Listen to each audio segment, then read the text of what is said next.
Hi guys, இப்போ தான் வந்துட்டு ஸ்கூல் விட்டுட்டு வந்தேன். என் பேக்கில் வந்துட்டு நிறையா பொருட்கள்லாம் இருக்குது. இப்போ தான் அதில் எடுத்து வைக்கணும். எங்கள் அம்மா எல்லாத்தையும் சாப்பிட்டுருக்காங்க. ஹாய், பார்த்தீங்களா எவ்வளோ அழகாக சாப்பிட்றாங்கன்னு.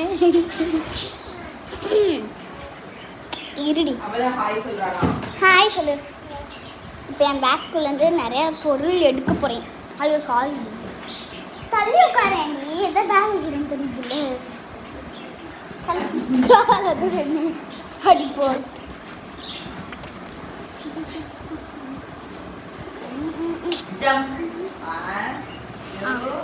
எல்லாத்தையுமே வச்சாச்சு.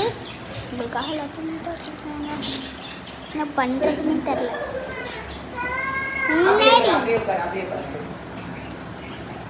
இப்போ வந்துட்டு என்ன சொல்றதுன்னா, எங்கள் ஸ்கூல் வந்துட்டு ஹாலிடே விட்டாங்க. ஸ்கூல் வந்துட்டு இடிக்க போகிறாங்க. ஸோ அதனால் எங்கள் ஸ்கூலில் ஃப்ரெண்ட்ஸ் எல்லாருமே கிஃப்ட்டு தந்துட்டாங்க. நாங்கள் பார்த்துடலாமா? இல்லைன்னா அந்த கிஃப்ட் ஃபஸ்ட்டு நாங்கள் என்னென்னு பார்த்துக்கலாம். ஃபஸ்ட்டு வந்துட்டு இந்த பேர் வந்துட்டு லேஷ்மிதா. இதுதான் என்னோடய ஸ்பெல்லிங்.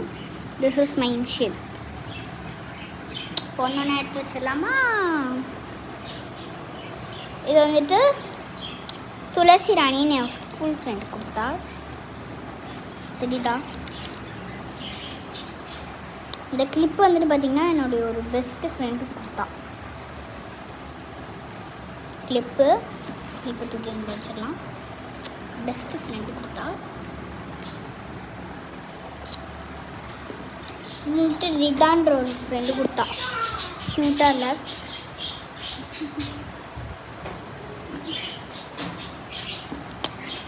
நெக்ஸ்ட்டு இது வந்துட்டு என் மிஸ் வந்துட்டு கொடுத்தாங்க.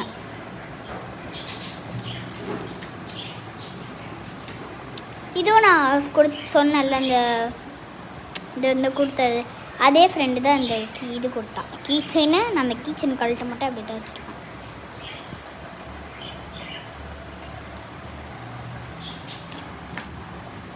இந்த பெண்ணு வந்துட்டு துளசி ராணி கொடுத்தது.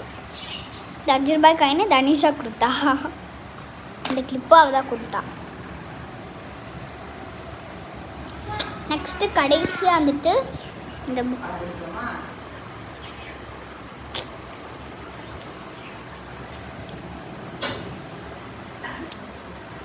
இதில் தான் இந்த இதுக்கு